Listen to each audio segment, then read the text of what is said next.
Hey everybody, welcome into Redacted on this Tuesday. I'm Clayton Morris. I'm Natalie Morris. And on this show, we do not suffer fools. We try to cover the stories the mainstream media likes to redact. We've got a lot of stories to get to tonight. We're going to talk about the World Economic Forum and breaking news on that front from the World Economic Forum and trying to piece together exactly what's next because Klaus Schwab has just dropped a bombshell. Sending a internal letter today to his World Economic Forum staff about his future plans at the World Economic Forum. Who will be running this organization if he steps down? How is this going to look? We're going to talk about that. Plus, we're going to talk about Zelensky and how his term was supposed to be up this week, but he's not stepping down because he's a dictator. We're going to go over what he's doing to torture the people of Ukraine, how he continues to do that. Plus, Dr. Fauci will be in front of the Senate this week, and his colleagues have admitted to deleting emails. Shocker. What do you think that they're hiding from us? We're going to go over all of that. Plus, New Jersey is doing something a bridge too far. If you want to send a number of FOIA requests, information from your government demanding answers about their tyrannical government, well, you're not allowed to do that under a new bill proposed in New Jersey.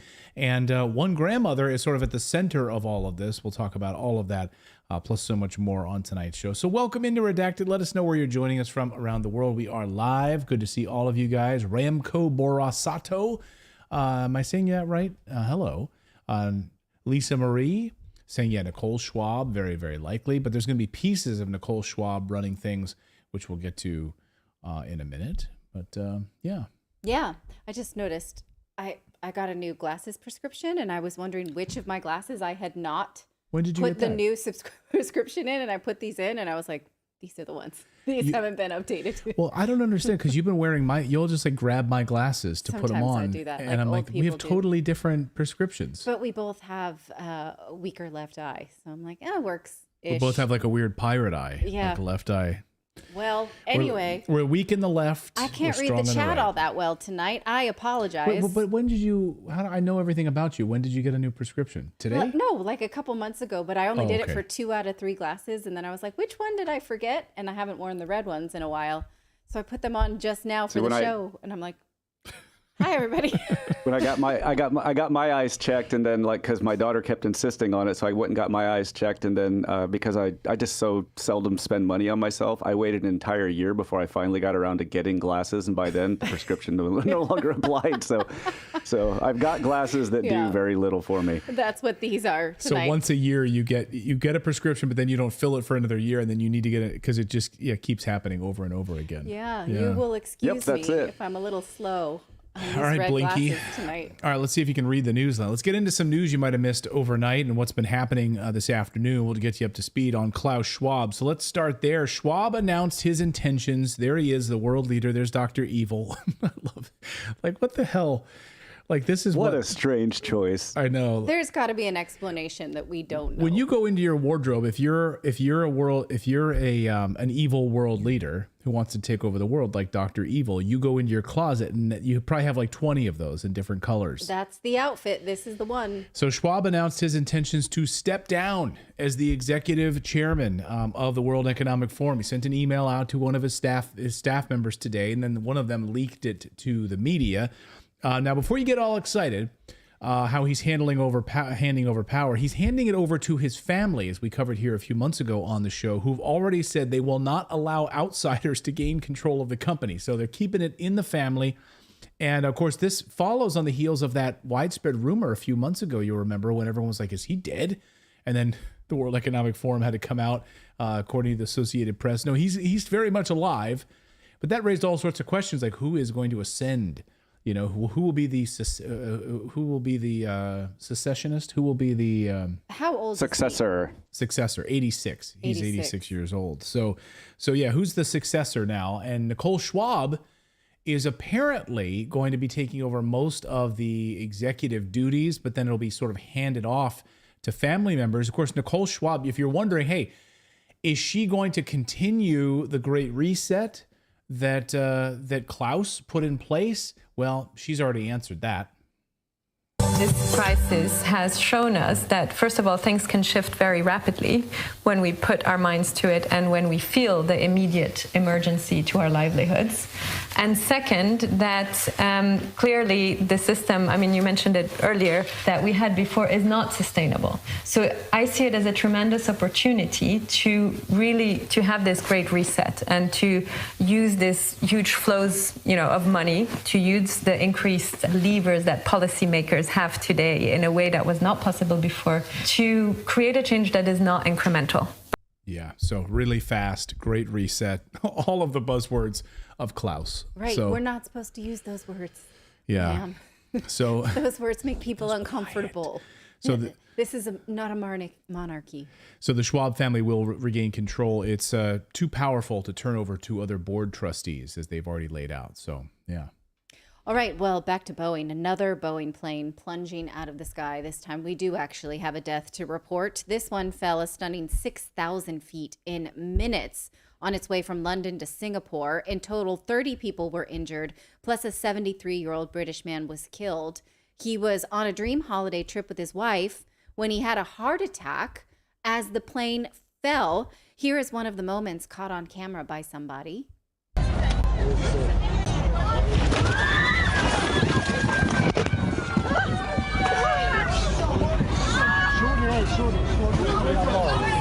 People's heads Holy smashing cow. into the cabin above. Some of the photos of like the dented cabins above, Right. because their heads just flew right up into it. Awful. It's awful. So Boeing is now saying condolences to the family.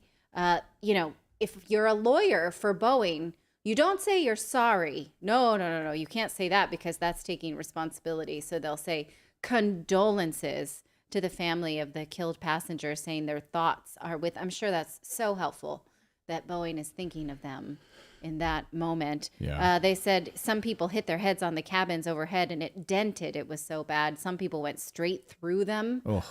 So, yeah. Again, we asked the question, WTF, Boeing? Yeah, just weather or something else going on here. It said they need to ground some of these flights and find out what the heck's going on here. Fluoride. More damning news about fluoride and why you should avoid it at all costs. A first-of-its-kind study looking at pregnant moms and the effects of fluoride on children has just been published. And newsflash, it's not good. So the study has found that pregnant women with higher levels of fluoride in their bodies are more likely to give birth to children who exhibit neurological-based behavioral problems.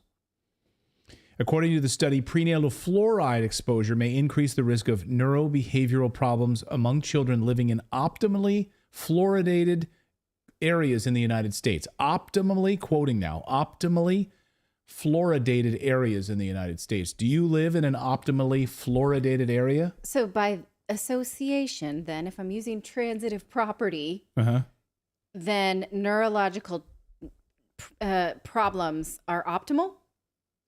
Right? I guess. If the fluoride level's optimal and the fluoride leads to neurological problems, then neurological problems are optimal by transitive property. Yes, according to the FDA, right? Because they're allowing this to happen. Yeah. And it's a neurotoxin. Yes. And as we've covered here on the show extensively, I've read a book on it now, and I'm like, I can't believe it's allowed in anything. It's unbelievable to me.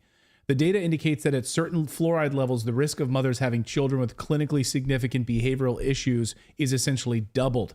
This is the first study to examine the specific effects of prenatal fluoride exposure on children's neurobehavioral outcomes in the United States.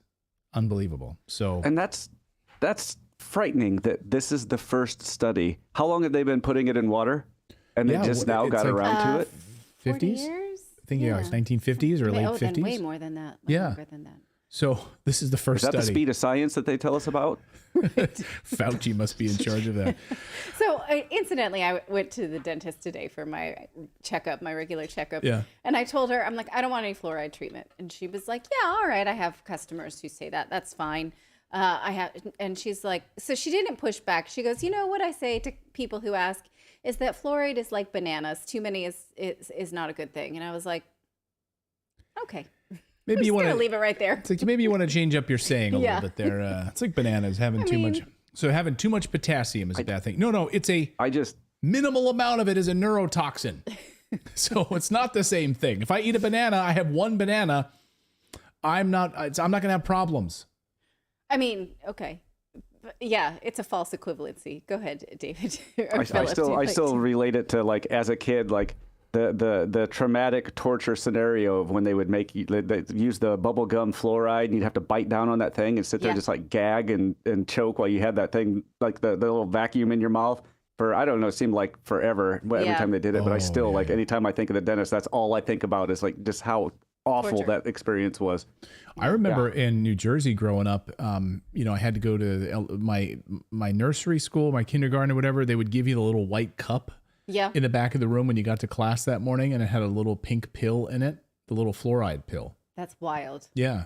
And then in Reading, Pennsylvania, at the school I went to, my elementary school, and it was like little white cups. You'd have your little fluoride pill, and it was like the teachers like made you go do it. And as like a little kid, you're just like, yeah, okay, whatever. It's like a Flintstone vitamin, I guess. Okay. I don't know. All right, we've got more news to get to here. We're going to talk about Zelensky and this major move this afternoon. Russia has set up and started rolling out their drills for their non-strategic nuclear weapons today. A massive show of force. All of this comes within 24 hours of what Zelensky just did in Ukraine. At the same time, Lloyd Austin in Washington, D.C. is doubling up and mentioning, yes, long-range weapons to attack inside Russia. Yeah, we'll get there in a second. But first, on a scale of 1 to 10, how much do you hate crappy coffee? I, for one, hate crappy coffee, which is why I'm so excited to introduce you guys to a company revolting against crappy coffee. 1775 Coffee. In 1775, the world awakened to a new era, and now 1775 Coffee is bringing you a coffee that embodies that revolutionary spirit. Crafted with passion and precision, their beans are ethically and exclusively sourced from the finest coffee farms of Bolivia. 1775 Coffee's farm to cup journey ensures the highest quality, authenticity, sustainability from start to finish. You've got to try them right now. They take pride in customer service, and they're fantastic. A patriotic American company. Get 10% off if you grind beans like I do every morning. We love having our cups of coffee. Natalie and I sit down, talk about the newsletter, talk about the show for the day after the kids go off to school, and we always have a couple of cups of coffee. It's one of my favorite parts of the morning to spend with my lovely wife. Get 10% off. I'm not being sarcastic. Do you think I'm being sarcastic? No, I think you're being romantic, and don't make other people uncomfortable. I'm not making people. I love my wife, and I love talking with you in the morning over coffee. Go grab 1775 Coffee. All of you patriots out there, go to 1775coffee.com/redacted. Get 10% off at checkout of your first order. So our thanks to 1775 Coffee for supporting our show. And, if you're going to buy coffee, don't buy some crappy woke coffee. Go grab them. All right, let's talk about this and talk with your lovely wife over coffee. Make her feel special. Make her a cup of coffee, by the way, and make her feel special. Oh, yeah. Do you want to hear a fun story that who was Jimmy Carter's wife? Jimmy Carter, Rosalind Carter, that one year he forgot her birthday. And he said, oh, I'm so sorry I forgot your birthday. What do you want? And she said, I want a cup of coffee for the rest of our marriage. I want you to make my coffee in the morning. And so he did. From that day on, that's what he did for her birthday present. And I was like, that's actually pretty awesome. Yeah, good for a chivalrous man. Yeah. All right. Biden doesn't do that. He can't even find the coffee machine. He doesn't know where that is. All right, let's talk about this. This afternoon, Russia started mobilizing its non-strategic nuclear weapons as part of massive drills. And not coincidentally, of course, as they started to roll out these non-strategic nuclear weapons, 24 hours ago, President Zelensky of Ukraine went from being a democratically elected president to being a dictator for refusing to leave office. Now, that's not conjecture. Zelensky's term officially ran out last night, so as of this morning, he is officially a dictator, and he's refusing to leave office. I'm going to say he was unofficially already a dictator. I guess, yeah, he was unofficially already a dictator, put in place by... But it's nice when you have the stamp on your passport. I mean, he had 73% support, and Ukrainians apparently liked him to a degree. He was voted in democratically. What do you say about the election? I don't know, but nevertheless, people had at least a right to go to put a thing in a ballot and hope that it counted, right? In fact, he's asking, so as of this morning, he's now a dictator. In fact, he's asking for more long-range weapons to hit deep inside of Russia. More on that in a second. Now, you recall that he declared martial law and canceled elections so he could remain in power. This happened back in 2022. This is the very thing the United States won't abide, of course. We can't possibly support dictators who clamp down on free speech. Zelensky announces ban on 11 Ukrainian political parties with ties to Russia. We can't support dictators who take control of the media. Zelensky combined state Ukraine TV stations into one platform, cites effort to combat Russian misinformation. We can't support dictators who abuse Christians and close churches. Churches face shutdown and Christians threatened with arrest in Ukraine. Yeah, we can't possibly support this guy, and yet we do. And of course, here's Antony Blinken, president of the United States. Biden is no longer president. Blinken is president. There he was last week shaking hands with Zelensky, letting him know that, letting the world know that despite the fact, and this was a clear message, by the way. I didn't really think of it at the time. It didn't occur to me. Now I know why he was there. You're about to literally become a dictator. Your term is up. We're flying in to show support. I'm there to show support. I'm there to tell you we've got your back.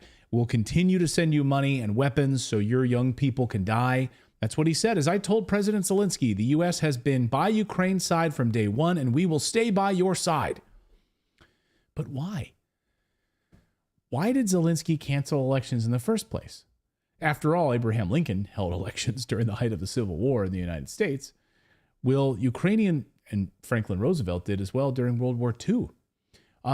Ukrainian law forbids elections after the president has declared martial law back in 2022. So under their constitution, you can't do that until normal life can return to most of Ukraine, he said.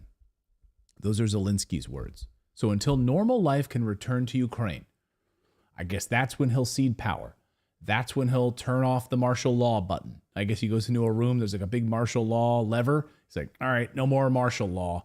And he pulls the lever and he's going to cede power. Because you know what world leaders love to do, especially narcissistic world leaders? They love to cede power, right? When they've got all this extra power, they love to just give it back. Yeah, he really has a George Washington spirit about him. Right. He loves to, after 2 terms, I'm leaving now. That's not going to happen here unless he's forced out. So normal life, you say. Until that time, you've got Papa Dictator in charge of your country. But normal life, you say. What does that look like? Well, Zelensky is responsible for the deaths of over 600,000 Ukrainian men. They could have signed a peace agreement and those people wouldn't be dead, but he didn't. Over 1 million are now permanently maimed amputees in the country of Ukraine. But Ukrainian Telegram channels are showing how restaurants are full, nightclubs are filled, new shopping centers have been built, restaurants are bustling. And even CIA-backed CBS News is showing us how vibrant Ukraine is. Despite the rockets, Ukraine's nightlife is rocking. The bars and clubs are full. The place is jumping, music pumping, drinks flow freely, and they dance like there's no tomorrow. And it's not just here. Fun fact, there are now more bars and restaurants in the capital than before the start of the invasion. That is a fun fact, isn't it? Yeah. Fun fact. War's good for Ha ha. Fun fact. Sure, there are tons of new graveyards all over Ukraine thanks to Zelensky, but shopping and restaurants are full. That's a fun fact. Remember that transgender military spokesman who calls himself Sarah? Remember that guy? There he is. That's Sarah Ashton, hanging out with amputees in hospitals. Well, here he is wearing woman face and showing off soldiers with no limbs at Ukrainian hospitals. Well, maybe he's like transitioning back now to being a man because this weekend he wanted to make sure that people around the world aren't fooled by all of those Telegram channels saying that Ukraine is a ghost town, that Kiev is a ghost town. Here he posted on X how happy everyone is. Don't believe the videos. And by the way, look at the new profile pic. Don't believe the videos of an empty Kiev. Ukraine's draft age men are out and having a great time thanks to the fair mobilization rules that are now in effect. Oh, what? So how? Happy people all through Ukraine. Everyone's happy. And the restaurants are full. The restaurants are full. The shopping centers are full. So here he is saying that people aren't scared of the body snatchers anymore. Young men, everything is great. He's out at a barbecue in Kiev. Watch. On this beautiful Sunday in Kyiv, you can see the streets here along the alleyways of the Natural Folk Museum are packed with folks, including draft-age men. No one is afraid of the Tasaka, the TCC, because they understand smart mobilization under General Siersky and President Zelensky have given them nothing to be fearful of. Again, draft-age men everywhere, no one fearful of the military. The support for the armed forces of Ukraine clear as ever on this beautiful Sunday. Yeah, so again, everything's fine. Wait, Seems like normal life is back, right? What he's saying is totally normal because no one's being kidnapped right now. Right. So he's like, people are happy to come out of a barbecue. He equates the fact that no one's being kidnapped with support for the Ukrainian military. I can't make that leap. He is. He wants you to. And it also begs the question, like, if is the reason they're sending like letters to people who are refugees in throughout Europe to call them back, is that just because they need a bigger party? Yeah, they need a bigger barbecue. So. I don't think that's why they need a bigger barbecue. They need more young men back. Good point. Exactly. Well, and you bring up a good point, because remember, the martial law says that any men ages 18 to 60 are not allowed to leave Ukraine. But of course, many of them did. A lot of the rich oligarchs, a lot of the people, of course, who are in the government had their sons flee. They left to France and other places, right? So a lot of like the wealthy Ukrainians got out, and they could because they paid people off, the most corrupt country in Europe. But yeah, and so now, of course, you have all these letters, to Philip's point, that are being sent out to Ukrainian men who live all over Europe, and they're being asked to come back and fight and being thrown to the meat grinder. By the way, I should point out, overnight, unbelievable videos now of Ukrainian men who about 4 days ago were grabbed off the streets against their will, thrown into vans, thrown on the front lines. And one video of this poor guy, he's literally in a trench, and he's filming, and he's showing all of the bodies of the guys that he just were grabbed off the streets 4 days ago. He says, I don't know what's going on. I don't know what to do. He has no training at all. He's just thrown into a ditch to die. He has no training. He has no military training at all. So it looks like things are back to normal. Remember, Antony Blinken, of course, was in Kiev, and he... Let me just ask this question, though, about this guy. Maybe the fact that he detransitioned from, female to male is to show, like, we can be men again, and it's safe to be a man, right? Maybe it has something to do with it. That's a great point. Yeah, I hadn't thought of that. So now he's like, hey, I don't have to dress up like a woman anymore. Like, I'm back to be... Yeah, I don't have to fake being a woman. Because the mobilization rules make me, it's fine here. Everything's fine.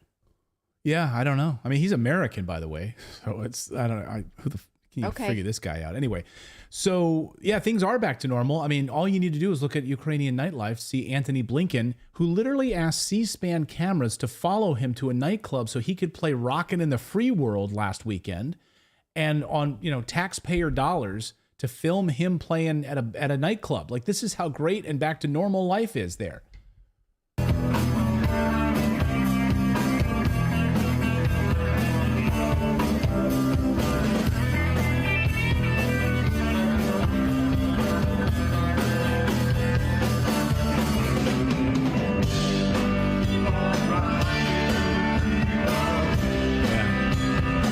Such a free world, Super right? dope. Keep on rocking in the free world, right? This is a democracy. We now have a dictator. I love the irony of it all. So things are back to normal. Overnight, the new dictator Zelensky gave an interview to his favorite newspaper, the New York Times, and outlined how the U.S. needs to send more long-range weapons so they can start striking deep inside of Russia. And he can't understand the Western hesitation to send such long weapons. They even put that in the title. What's the problem? Zelensky challenges West over its hesitations. The timing, of course, is all very, very strange. His comments come just 48 hours after Satan herself, Victoria Nuland, said, we need to send long-range weapons to Ukraine. She said this on national television.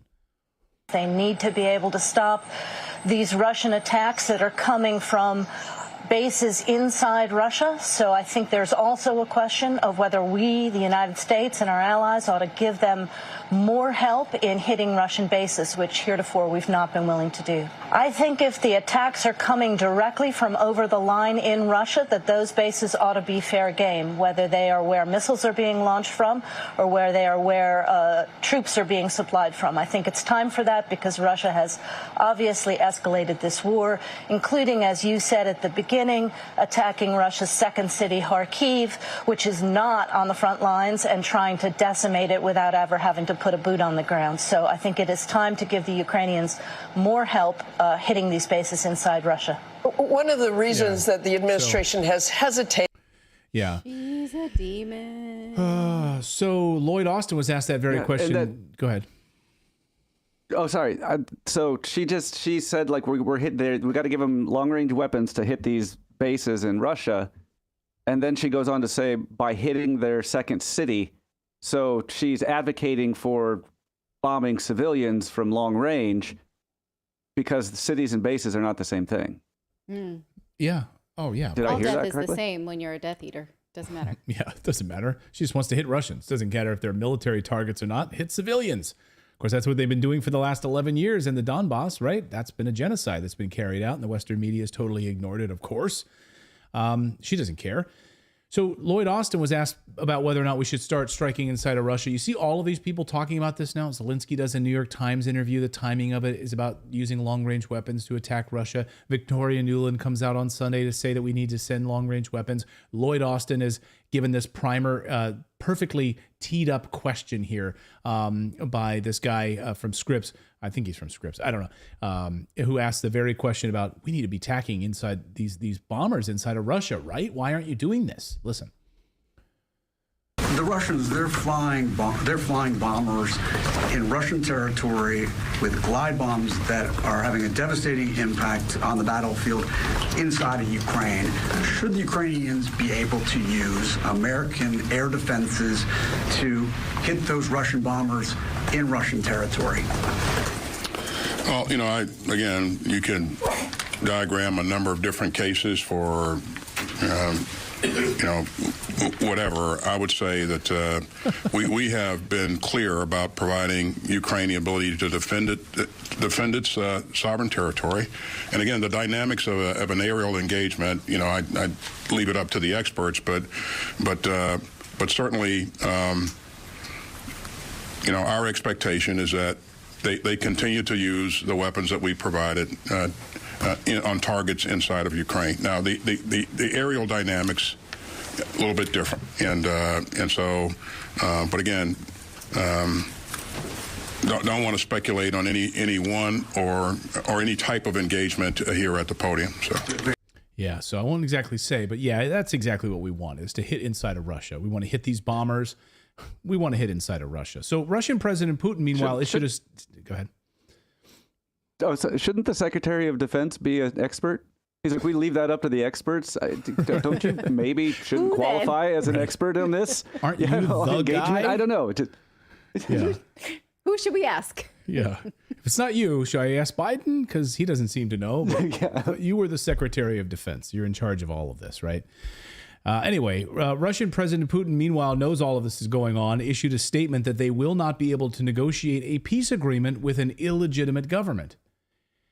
Think about that for a second. Ukraine now has an illegitimate government. Putin said he hopes the judiciary courts in Ukraine are making plans to put a legal government in place, otherwise no peace agreement. He will not accept an unconditional surrender signed by a dictator named Zelensky. So they've got to... Basically, they're hoping that something's going to happen in the judiciary now in Ukraine, because now what are we going to do? We're in this stalemate now. You've got an illegitimate government. Putin's not going to accept any kind of a surrender from them, and more people are going to die. Well, worse than that, is that you have no power as a Ukrainian citizen. You cannot vote out the person who is dragging your country through war and making your family unsafe. There's nothing you can do about it, and that's just awful. Your friends, your relatives, they will all be sent to die in this conflict because they have a leader they can't vote out.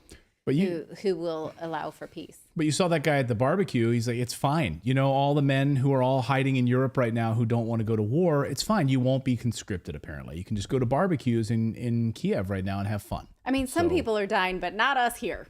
We got grilled meat. So that's all right. You can hang out with Anthony Blinken at a nightclub. Hey, we've got more news to get to here on your Tuesday. We're going to talk about these Fauci deleted emails and what Congress is demanding of Team Fauci. We'll talk about that. Plus, Canada's LGBTQ plus agenda. Now, according to their intelligence agency, saying that if you are against transitioning children, you are against puberty blockers, you are against gender ideology in Canada, then you are a violent threat to Canada. This coming right out of the mouths of Trudeau's own intelligence agency. We'll talk about that. But first, we want to tell you about our friends over at Tax Network USA, because if you owe back taxes, well, pandemic relief is now over, and the IRS has kicked off 2024 by sending over 5 million pay-up letters to those who have either unfiled returns or balance owed. So don't waive your right and just speak with them on your own. They are not your friends. They do not help you. Tax Network USA is a trusted tax relief firm. They have saved over $1 billion in back taxes for their clients, and they can help you secure the best deal possible. So whether you owe $10,000 or $10 million, they can help you, whether it's business or personal taxes, or even if you have the means to pay up, but you're on a fixed income. They can help resolve your tax burdens once and for all. So see what they have to offer for you and your family by going to tnusa.com/redacted. One more time, that's tnusa.com/redacted, or get a free consultation by calling 800-254-6000. One more time, that's 800-254-6000. See what they can do for you and your family. and we have a link in the description as well. So anytime we reference that, you can just go to the description box of the video and you'll find it all right there. Indeed. Well, one of Fauci's top advisors learned to delete emails so that they would not be found in FOIA requests. That is Freedom of Information requests that would show us, the people, what they were up to, government medical representatives were up to during the pandemic. Listen to this revelation from congressional hearing on Monday, read by House Oversight Chairman James Corner. Dr. David Moran, a senior advisor to Dr. Fauci for decades, wrote in an email to Dr. Daszak, quote, "I learned from our FOIA lady here how to make emails disappear after I am FOIA'd, but before the search starts. So I think we're all safe. Plus, I deleted most of those earlier emails after sending them to Gmail," end quote. Is that consistent with NIH document retention policies? It is not. Does the NIH FOIA office teach employees how to avoid transparency? I certainly hope not. He also later wrote Dr. Daszak, and I quote, "We are all smart enough to know to never have smoking guns, and if we did, we wouldn't put them in emails. And if we found them, we would delete them," end quote. Is that consistent with NIH document retention policies? It is not. Finally, emails show that Dr. Morans would share internal discussions regarding upcoming FOIA releases with Dr. Daszak. He would then help Dr. Daszak craft responses to documents being released in these FOIAs. Are those actions consistent with NIH policies? If those actions occurred, they would not be consistent. No. So do these actions concern you, Dr. Tabak? It does indeed. What is Dr. Moran's current employment status? He is an employee of NIH. Okay, who's the FOIA lady that taught him how to do that? He said he had a conversation with the FOIA lady, and this is what we're supposed to do, because we're not supposed to leave a paper trail for email. But yet he writes an email about not having a paper trail of bad emails. So we don't see the bad emails. We only see the plan to hide the bad emails at this point. You see where I'm going? And who is this exactly that we're talking about? Who did this? This is David Morans. He says he is currently a member of the NIH. He's a senior advisor to Dr. Fauci and has been since 1998 until 2022. And in fact, we do have this paper trail, it's sort of Hillary Clinton-esque, where he did try to use his Gmail, you can see here, in order to avoid any paper trail. So he's sending things to his Gmail thinking, oh yeah, it's going to hide there. Clearly, you don't know Gmail very well. This is like... Wait, he's sending it to a Google product. He's right. like, yeah, Google, yeah, I'll send it to there. It'll disappear then. This is like... Well, he was probably in incognito mode, so he should have been totally he should safe. have been fine, right? Yeah. This is, bad governance, secret, furtive, shadiness for dummies. Like, he's not even doing it well, but he's doing it. Okay. So what exactly was he hiding? Well, we may find out when both he and Dr. Fauci testify in front of Congress. That's tomorrow, Wednesday, the 22nd of May, 2024. But even this is shady business. The committee sent a letter with this email attached, and I know this is not a great copy of it, but what it says there is that the NIH and Eco Alliance are trying to delay this hearing for as long as possible. What's highlighted there is saying each day of delay helps. So they're trying to put off David's testimony, which will then put off Tony's, which is Anthony Fauci. Is it because we now all understand what gain of function is, which is you take a virus, you do some manipulation of it, and then you try and make new projects with it, right? It's basically like clay in kindergarten, but with deadly virus. And we know that the NIH has admitted to funding it. And now there are new questions about the origin of the COVID pandemic. Well, on Monday, the NIH Principal Deputy Director, Lawrence Tabak, who we just saw, testified to Congress that, yeah, okay, if you hold my feet to the fire, yeah, we do gain of function. Dr. Tabak, did NIH fund gain-of-function research at the Wuhan Institute of Virology through EcoHealth? It depends on your definition of gain-of-function research. If you're speaking about the generic term, yes, we did, but this is research. The generic term is research that goes on in many, many labs around the country. It is not regulated, and the reason it's not regulated is it poses no threat or harm to anybody. Okay. Generically, right? We were not asked about specific gain of function. This is like how I talked to my mom as a teenager, Right. Well, who's going to be there? I don't know who's going to be there. Like, Right. I mean, you didn't ask if that boyfriend was coming. So I just said some people, right? This Right. is shady conversation. Now, he's saying it's not regulated because it's not dangerous, which is so interesting because Obama, his administration stopped gain of function in 2014. Why did they do that? Well, the White House under the Obama administration said for purposes of the deliberative process and the funding pause, gain of function studies refer to scientific research that increases the ability of any infectious agents to cause disease by enhancing its pathogenicity or increasing its transmissibility. So they were worried, like, we just need to think about this for a while because this might not be safe. Okay. So, but there's not a general agreement that this is not dangerous, or maybe like the generic idea, it maybe is what he's saying. The idea, the esoteric idea of gain of function is not dangerous. When you actually do it, it is. Yeah, sorry, caused a pandemic. But when you ask me, like, do we do it in a generic way? Yes. Okay, so why then did Dr. Fauci so vehemently deny that gain of function?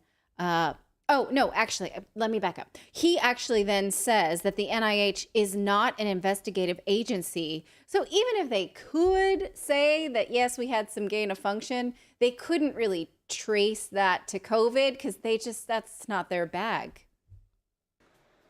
Determining the origin of a virus is rarely fast or easy, and sometimes not possible.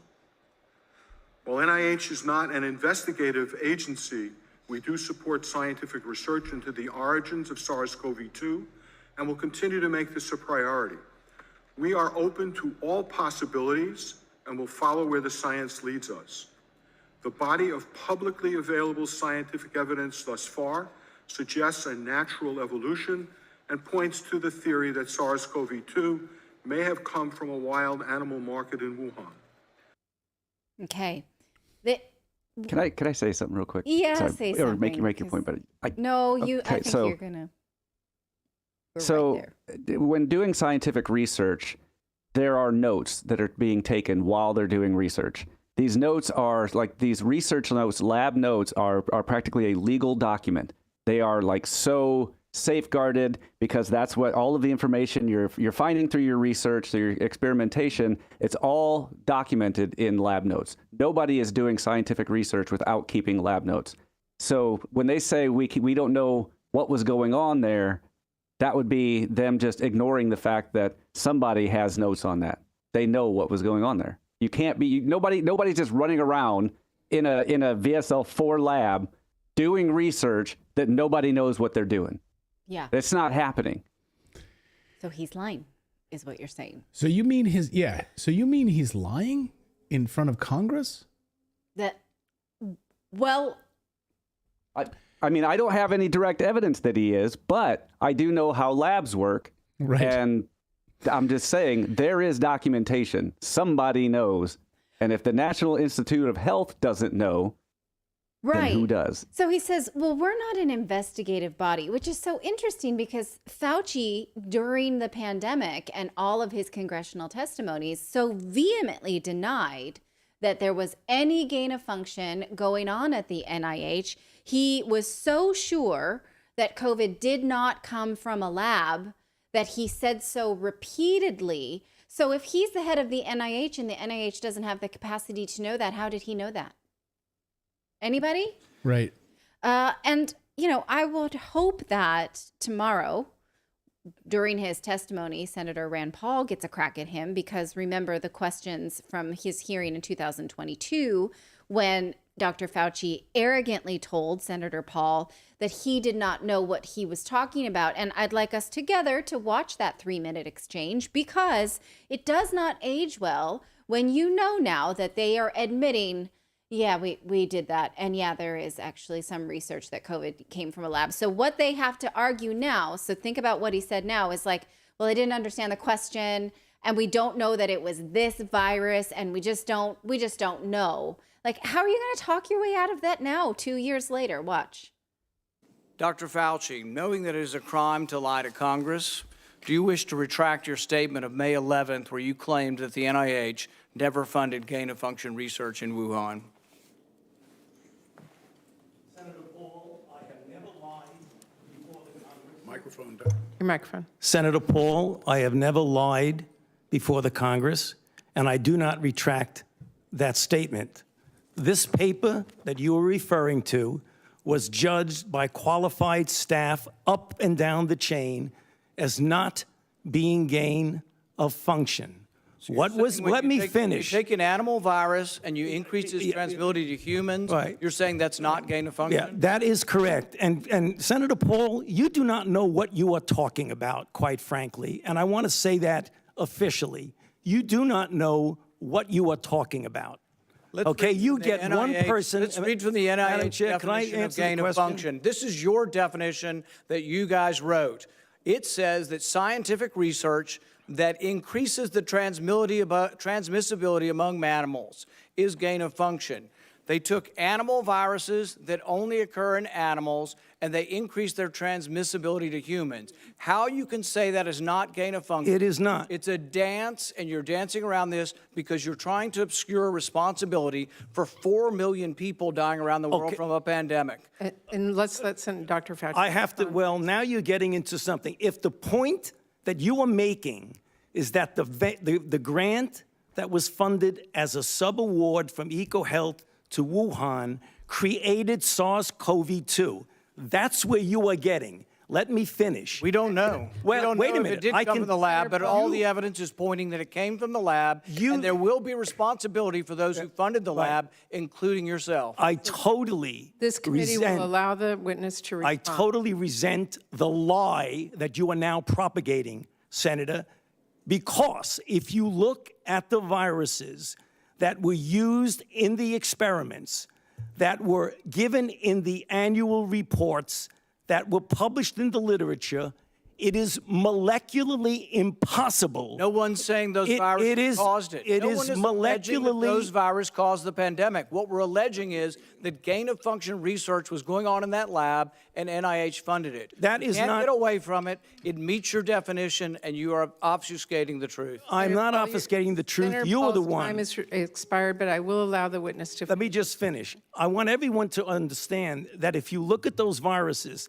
and that's judged by qualified virologists and evolutionary biologists, those viruses are molecularly impossible No one's to saying result they are. No in one's saying those viruses SARS-CoV-2. caused the pandemic. Senator Paul, We're saying they are gain-of-function viruses because they were they're not. animal viruses that became more transmissible in human, and you funded it. And you won't you admit the truth. And you implying. Senator Paul, your time has expired, and I will allow witnesses who come before this committee to respond. And you are implying that what we did was responsible for the deaths of individual. I totally resent could that. have And been. if anybody And it is could have been. lying here, Senator, it is you. I love the water. Senator Smith. I love the water drinking at the end. No, he's saying, okay, we're not saying that COVID came from this lab. We're saying, were you doing this kind of thing in the lab that could have made that happen? And he keeps saying, no one's saying they are. Well, since then, 3 U.S. government agencies has said that it is, said that that's the case. So how are we going to follow this up, you guys? How are we going to hear more from 2024 now? Can you answer for what you said in 2022? Or were you just lying? And if so, why? Why lie about this? Big question. That's the question, right? The question. And does it matter now that the pandemic is over? Well, you and I both know, of course it still matters. So that this is not done by any government to a population ever again. This plays into the segment we did yesterday. They knew better, and they still tortured civilians. They tortured people, cost them their lives. Just today, my mom was telling me a story about a woman that she had brunch with yesterday in California. She was a nurse.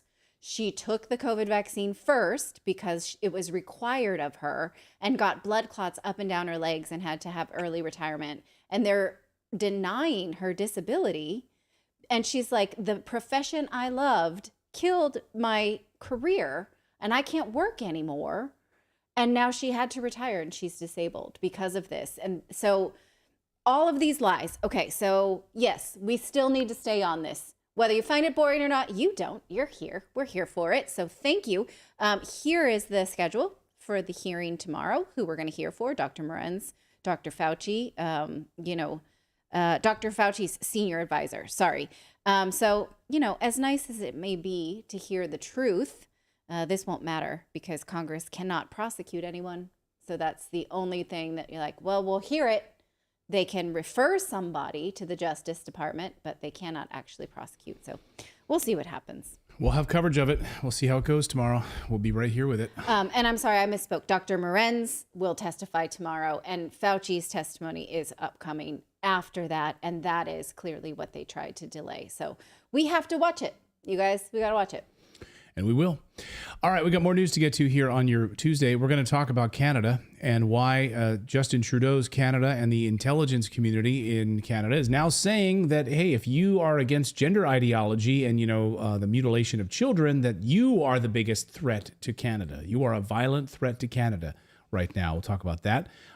Plus, when you want to ask the government questions, you can send in FOIA requests, Freedom of Information Act requests, unless apparently in New Jersey, where they put forth a bill to try to stop you from doing that, if you've asked too many questions of your tyrannical government. We're going to show one grandma who's at the center of all of this.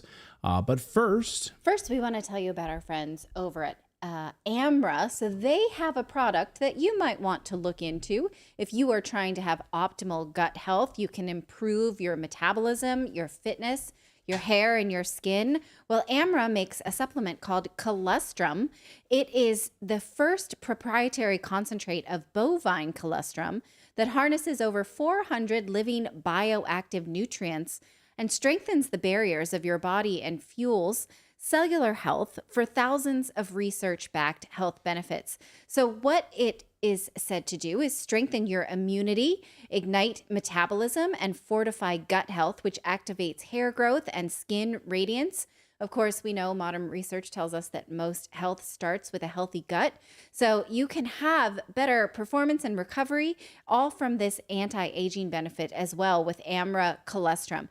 It's premium bovine colostrum concentrate, and unlike any other product on the market, it's uniquely optimized for human health, sustainable, and was developed by high quality ingredients from start to finish. So check it out. See if something that this could work for you at tryarmra.com/redacted. So that's tryarmra.com/redacted. Armra is how it's pronounced, ARMRA, and see if they have a product that can really help you look and feel better, optimize your health, not be quite so tired. Again, it reactivates hair growth and have glowing skin. So right now you can try it out and get 15% off your first order. Once again, that's tryarmra.com/redacted. Well, just when you thought Justin Trudeau in Canada couldn't sink any lower, they go ahead and prove you wrong once again. Introducing a new report. Trudeau's security service has now issued a new report that says Canadians who are opposed to gender ideology are a possible violent threat against Canada. So I'll ask you guys watching right now, do you think it's okay for children to be transitioned, given puberty blockers, have surgeries to remove their genitals without parental supervision? Parents don't have to know about it. Like, are you okay with that? If so, well, then Trudeau thinks you're a violent threat against Canada. Canadian journalist David Craden really broke this story wide open in a new piece over at the Post Millennial, which has just gone viral now. David joins us now from Canada. David, once again, just what you think. The Trudeau government couldn't sink any lower. Here they go again. So can you explain exactly what's in this new report? And does Parliament seem like it's going to move forward with sort of addressing any of these concerns in this new intelligence report? Well, to answer the second question first, I don't believe so. This report has been out since May the 7th. This is the annual report for 2023 from the Canadian Security Intelligence Service, as we call CSIS. This is Canada's CIA, for those viewers who aren't really aware of what CSIS is or does. It's Canada's only intelligence agency. Again, the U.S. has about 18, Canada has 1. So there's a lot of authority vested in this organization. And it's come out with a report that focuses on, for some odd reason, I think this might have something to do with the fact they're trying to appease Prime Minister Justin Trudeau. They've created two terms which I find extremely problematic and frightening. One is religiously motivated violent extremism, or RMVE, and the other is individually motivated violent extremism, IMVE. And these are so-called threats. And the people who are grouped under these two terms, this terminology, are essentially parents who are opposed to gender ideology indoctrination in the schools. So if you don't want your child to change their pronouns without telling you, if you don't think a 12-year-old should have a sex change operation or start puberty blockers at 14, then you're a violent threat to society. And it actually uses words like this, increasing the risk of extremist violence against the communities. It actually makes the statement. And without any evidence, CSIS suggests that if you have issues with gender ideology or anything to do with the LGBTQ agenda, that these are beliefs stemming from misogyny, homophobia, transphobia, religious interpretations, conspiracy theories, or a generalized fear of social cultural change. So in other words, if you don't like Pride season, which now extends throughout the whole year in Canada, if you don't think the Trudeau government should be giving hundreds of millions of dollars to go after parents who oppose gender ideology, then now you're a threat to national security. Where have you heard this one before, Clayton?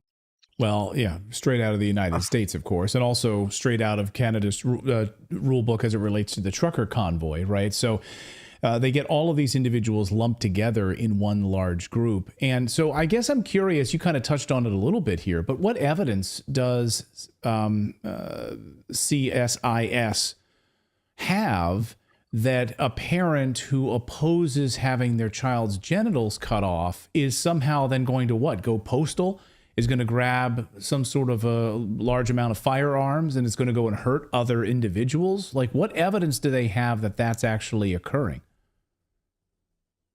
Besides listing one occurrence in Canada in 2023, where a gender studies professor and two students were attacked by a knife-wielding individual who was then charged.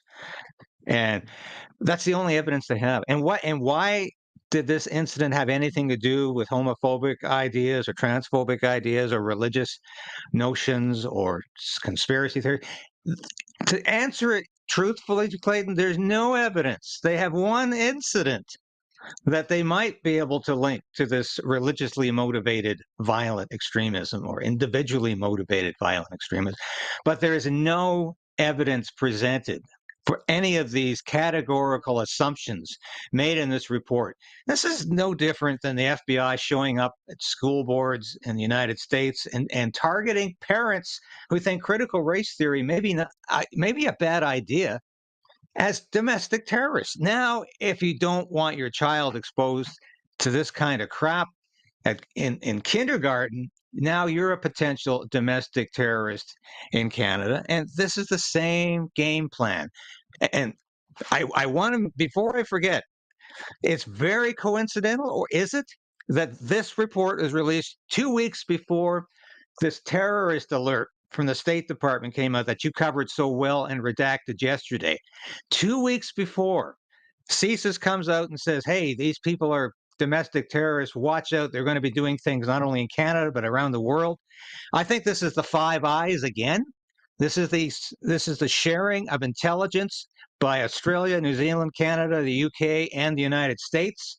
This is the reason the United States came out with this terrorist alert for LGBTQ pride parades, because, hey, there's all of these domestic terrorists in Canada, and they could be threatening your life if you're at a pride parade. There's no question in my mind that there's a link here between the Five Eyes, again, working behind the scenes for policies and ideology and woke ideas that Justin Trudeau wants disseminated. It would be refreshing and interesting, actually, to hear that these intelligence agencies come out and issue alerts about individuals who have gone on these types of medications, puberty blockers, and also antidepressants, as we've covered extensively here on Redacted. And the number of large-scale mass shootings that have occurred in the United States carried out by these individuals who've been on hormone, puberty blockers, and other transitioning medications. These trans activists, of course, and transgender individuals who've carried out a number of mass shootings in the United States. Of course, you'll never hear Christopher Wray at the FBI come out and talk openly about this problem. In fact, though, it's the Catholic church groups, it's the school board meetings, it's parents who are concerned about transitioning children without parental consent. They are the largest and most concerning to the Department of Homeland Security and now to Canada, it seems. Well, I don't know anybody who I personally know who is opposed to gender ideology indoctrination who would even think about going to a gay pride parade and start disrupting things and certainly not even considering a violent act. So this is all manufactured. But you know what, Clayton, what this comes down to is CSIS is worried about government support. It's worried about losing tax dollars because Trudeau's mad at CSIS right now. Because he's mad because a whistleblower within CSIS talked about all of the Chinese election interference. Trudeau has definitely said he wants to get that individual within CSIS. Why isn't CSIS doing his job? Trudeau has said increasingly. He is upset that CSIS went public, that they told Trudeau about the Chinese election interference, and he apparently wasn't listening or didn't read the reports. So what is going on here? Well, there used to be a concept in Germany between 1933 and 1945, and it was called working towards the Fuhrer. And what it meant was bureaucrats and administrative people within the government would anticipate what the leader wanted. They didn't need to get the orders. And this is what's happening with CSIS. They haven't got a written order from Trudeau saying, go after these parents who oppose transgender ideology in the schools. Go after these parents who don't want the pride flag waving in their school 12 months of the year. They're saying, how can we make Mr. Trudeau happy? We'll target the individuals that Trudeau considers to be public enemy number one. And who's public enemy number one in Canada? Parents who oppose gender ideology. That's the flavor of the month right now. At one time, of course, it was truckers who opposed COVID-19 mandates. They were those domestic terrorist threats. Now it's parents. I'll get you out of here on this, David, because part of your piece, you talk about the action plan, the LGBTQ+I action plan that the Trudeau government has awarded millions of dollars as part of this purge fund that targets hateful parents. Who targets hateful parents that are opposing gender ideology, as you write in this piece. And so, what is this purge fund, and how are they targeting? I mean, are they like just monitoring their online media posts? Are they going to meetings? How exactly are they targeting these parents who are opposed to gender ideology? They're targeting these parents by smearing these parents with made-up articles in newspapers, on social media, television reports that suggest these people are domestic terrorists. They had a communications firm bought and paid for this to suggest that if you're against gender ideology in the schools, there's something wrong with you. You must be homophobic, you must be transphobic, and you must have violent intent against these people. So it's a smear campaign is what it is against parents. And in the last budget, $150 million more to promote LGBTQ ideology everywhere in Canada. And that means the pride flag will be flying all over the country 12 months of the year, because we no longer have Pride Month, which is supposed to be June coming up. Trudeau said we have Pride season in Canada. That's at least 4 months. It's becoming a whole year. And if you have any problem with that, if you don't think a flag should be flying except the Canadian flag at your mayor's office, at your high school, then you've got the problem, according to Justin Trudeau. You've got some deep-set problems, and he's going to punish you for that. He's going to send the spy agency after you. It's bad enough that we're targeted by the RCMP. Now he's got the spy agency after Canadians. It's unbelievable. We need more. We need more celebrations of LGBTQ+. We need more trans flags. We need more. This is exactly what the Trudeau government wants. You don't have enough of it right now. You walk down Canada's streets, it's almost impossible not to trip over an inflatable penis right now. That's what Canada is dealing with. Try doing that in Vancouver, for crying out loud. You won't be able to walk anywhere. But you need more of it in Canada, thanks to Justin Trudeau. This is absolutely outrageous. And they're using taxpayer dollars to do it right now. At the same time, doctors, they have a doctor crisis in Canada. People are paying exorbitant amount for groceries. Housing is ridiculously priced right now. Energy costs are skyrocketing. But you need more gay pride flags all over Canada. David. Thank you, as always. I encourage our audience, go check out David's great piece. We'll link it up in the description below over at the Post Millennial. Great reporting, as always. David Creighton up there in Canada. Thanks for keeping it honest and keeping it sane up there. Thanks, David. Thank you so much, Clayton. Thanks, David. I appreciate it. It's insane. It's insane. All right. We got more news to get to here on your Tuesday. We're going to talk about why you can't ask questions of your government anymore in New Jersey, at least. That's what they're trying to do. They'll sue you. They'll sue you for doing it. We'll tell you about that. Could this be coming to a state near you? Yes, it could be coming. But first, we want to tell you about our friends at the Wellness Company. We don't have a healthcare system in this country. We have a sick care system.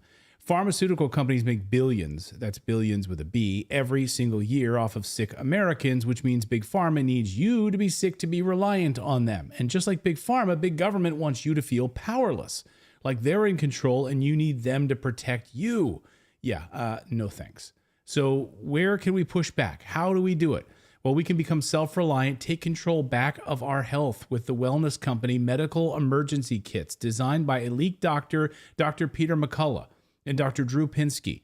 These prescription kits have emerged as a keystone of many American families' emergency preparedness plans, saving thousands of dollars in unplanned hospital visits. Dr. Peter McCullough has been preaching the importance of early intervention and treatment since 2020. That message won't change. Early treatment is paramount to a timely recovery for any illness. So be ready for the next thing. With the wellness company's Medical Emergency Kit containing 8 life-saving medications, including ivermectin, amoxicillin, and Z-Pak, plus a guidebook to aid in safe use of these life-saving medications. Try them right now and get 30% off and free shipping. So whether it's bird flu, monkeypox, COVID, cyber attacks, or a drugstore shortage, you'll have what you need right in your house. Get one of these right now. Kits are only available in the United States. So they're on your screen, twc.health/redacted. That's twc.health/redacted. Well, in New Jersey, a new bill will let the government sue people for making too many public records requests. So they call it harassing. They want to sue people who harass the government by asking for information. Now, the bill sponsor said this bill is only meant for bad actors who abuse the system by harassing the government, asking for transparency. Now, I'm going to show you the face of the biggest bad actor in New Jersey who was, in fact, sued for asking too many questions of her government. In Irvington, New Jersey, this lady is a big problem, they say. The government did sue her. You're looking at 83-year-old Eloise McDaniel. The city of Irvington, New Jersey, sued her for making over 75 public records requests in 3 years. She's a retired school teacher, and she is very interested in keeping her government honest, and they did not like that. So they sued her after her, she's retired. She had a 31-year career in education.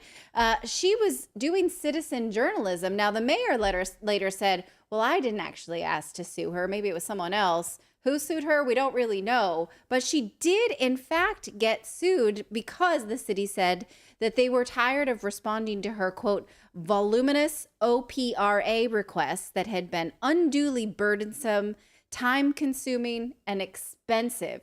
Here's what she had to say about that. I'm a homeowner. I pay taxes. So I think I am entitled to know how my hard-earned tax dollars are being spent. Yeah, girl, I'm with you. I think you do too, but they think that that's a burden and you are a harasser. Now, the town did drop the lawsuit because it was on the news and it was a bad look, but they did not drop it until they sent an NBC reporter a threatening letter saying you're doing this biased story, we don't like it. And then when the free speech legal organization FIRE tried to get city records about the dealings with that reporter, they threatened to sue him too. So New Jersey just wants to sue everybody who pisses them off, city government. That's very Sopranos, wouldn't you say? Yeah. You get in my way, I'm going to make you a little offer you can't refuse, which is a long walk off a short pier. So now New Jersey lawmakers want to be able to do this more, and they want it to be a permanent right against their residents. This is New Jersey Bill S2930. It already passed both chambers of Congress in New Jersey, but the governor has yet to sign it into law or say whether he will or not. So what it does is make changes to the Open Public Records Act, or OPRA. In essence, makes it harder for you to get records and easier for the government to tell you to F off when you make too many requests. It also gives the government the right to say that you are harassing them, and they can either make you go away or restrain you. Here is that bit of legislation. You can either pause it or look it up yourself if you don't believe me, so that the government says that you are making these requests, quote, for the purposes of harassing the public agency or to substantially interrupt government function. They can then issue a protective order, which is a lawsuit, to stop you. So you'll get a court order that says, a court says, we're suing you for the right to say you cannot ask for any more. Well, How's the government going to define harassing or interrupting government function? What otherwise do they have to do except serve you? That was my question. That was going to be my question, was like, and who gets to determine if it's harassing? Right. They do. Right. So, yeah. What threshold? That's what I asked you this morning when we were talking about this story. I said, what threshold are they using to determine that you're harassing someone? Right. I mean, is it 20 emails, no, 20 FOIA requests? We There's don't know. no number. It's just, okay, we feel like we don't like you. You're annoying, John. Stop coming down here with your dog violations. Oh, or it's whatever. Eloise again. Yeah. So sue her. And what does she want to know? Like, what amount of taxpayer dollars are you spending on these sidewalks or what have you? You know, what are you doing about jaywalking in this neighborhood? What is she wants to know. She's retired and she wants to know. And, you know, I would follow her on Twitter to figure out what she's learning. By the way, did you already say this or not? But I know, FOIA requests cost money. Every FOIA request you file costs money. Right. So I don't know what they are for state FOIA requests. There are fees that are laid out in this, but I want to talk about the fees in just a second. But first, I want to show you that some lawmakers even say, you know, that this just doesn't go far enough. Here's a quote from a representative who represents the mayors of New Jersey saying, well, we don't think the bill goes far enough, but you don't always get what you want. Now, Assemblywoman Victoria Flynn says this bill shouldn't really be a problem because, you know, it's only really for bad actors who are abusing the system. The government's not going to stop you from getting information that you're owed.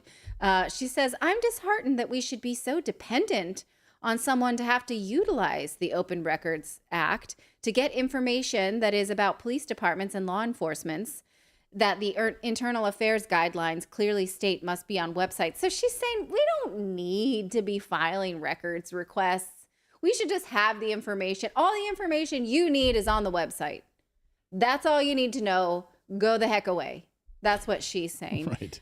The bill also makes it more expensive to sue the government for records. So not only do you have to pay your fee, but then if you do sue them to get the record that you wanted because they refused and you win, currently the government has to pay your legal fees. But as the new law says, the government will only pay your legal fees if the court decides that the government acted unreasonably. So they're making it harder for you to sue and harder for you to get compensated for suing for something that is your right, these records. This is, of course, clearly outrageous and will be used to discourage constituents from seeking government transparency. It gives them more of an iron wall to act behind. The government should fear being harassed by its citizens in order to keep them honest. I'm okay with the government feeling harassed by us. Aren't you? They should not have a way to silence your request for transparency. Even the New Jersey comptroller, Kevin Walsh, spoke out about this. He said that this is going to increase fraud, waste, and abuse. Yeah, you think? So despite all of this, big critics, the citizens don't like it, but congressional representatives voted for it in the New Jersey legislature. It passed both chambers, and now it heads to Governor Phil Murphy. So get them in while you can, you guys, because if you do too much, they're going to sue you. This is wild. Let me know what you think of it. All right. Well, hey, we have a daily newsletter. I would love for all of you to subscribe to it. It's totally free. It's the best way for us to stay connected with you guys because these big tech censorship platforms love to ban us, take us down. They've done that on YouTube multiple times. As you know, they just took my whole, we had a whole TikTok channel that they just took down. So TikTok just banned us. Yeah, we have millions of followers, subscribers over on TikTok. They just took us down because they do that. They don't like the truth, and that's what happens. And so it's a great way for us to stay connected with you because we own it. We own our own email, so we can actually connect with you that way. Plus, it's a great newsletter.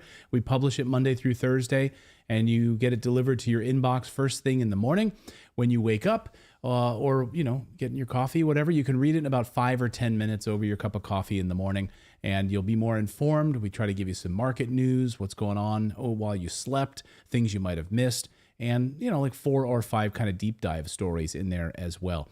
So just all you need to do is just go to redacted.inc. That's the website, not .com. Put in your email address, and then you will receive a welcome email from me. You just need to confirm it, and then tomorrow morning on Wednesday, you will receive the newsletter in your inbox. So that's a great way to start your morning. We want to thank you guys so much for joining us tonight here on Redacted. Thank you guys so much for your time, attention, and all of your efforts in seeking the truth. We'll be back here tomorrow at 4 p.m. Eastern Time, and have a great night, everyone.